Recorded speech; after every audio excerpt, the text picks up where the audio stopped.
Ha, bu o'sha hammaga mashhur Atomic Habits, ya'ni atom odatlar kitobi.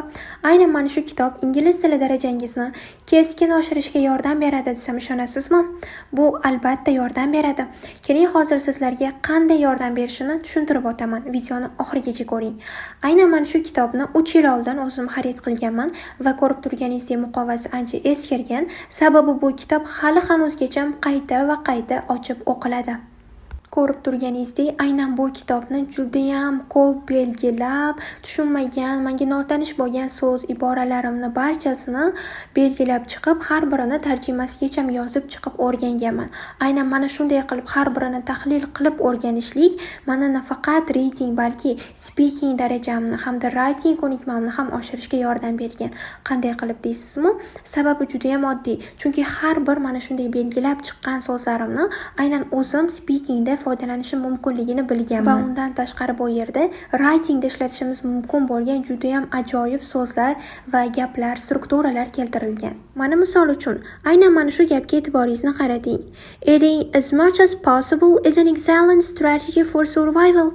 Imkon qadar ko'proq yeyishlik bu omon qolishning eng aqlli strategiyasi, ajoyib strategiyasi deyilgan. Aynan mana shu so'zni biz ham speakingda, ham writingda ishlatsak bo'ladi. Agar mavzuga mos kelsa, hattoki buni o'zimiz o'zgartirsak ham bo'ladi. Eating emas, drinking. Drinking water as much as possible is an excellent strategy for staying hydrated. Ya'ni nam holatda qolishimiz uchun suv iste'mol qilishlik, ya'ni ko'proq suv ichishlik bu ajoyib strategiya deb o'zgartirishimiz mumkin. Va undan tashqari aynan mana bu qismga ham e'tibor bering. It seems silly, ya'ni buning tarjimasi ahmoqona tuyuladi deyiladi. Aynan buni ham biz speakingda foydalansak bo'ladi. It seems silly, but I will do it. Bu ahmoqona tuyuladi, lekin men buni qilaman. To'g'rimi? Aynan mana shu so'zlardan biz foydalansak bo'ladi speakingda. Odatlarga keladigan bo'lsak, aynan mana shu qism menga juda ham yoqqan. Eshitib ko'ring. Once you have a full list, look at each behavior and ask yourself, is this a good habit, a bad habit, or a neutral habit?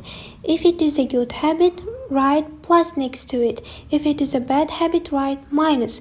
If it is a neutral habit, write equal next to it. Ya'ni bu yerda odatlaringni bir listga to'liq yozib chiq va agar u yaxshi odat bo'lsa yoniga plus belgisini, yomon odat bo'lsa minus belgisini, agar ham yaxshi ham yomon odat bo'lsa unga teng belgisini qo'y va oxirida saralab chiq.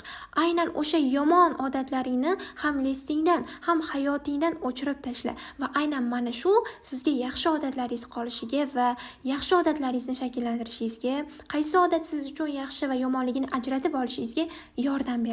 Agarda sizda bu kitob bo'lsa, qaytadan varaqlab chiqishni maslahat bergan bo'lardim.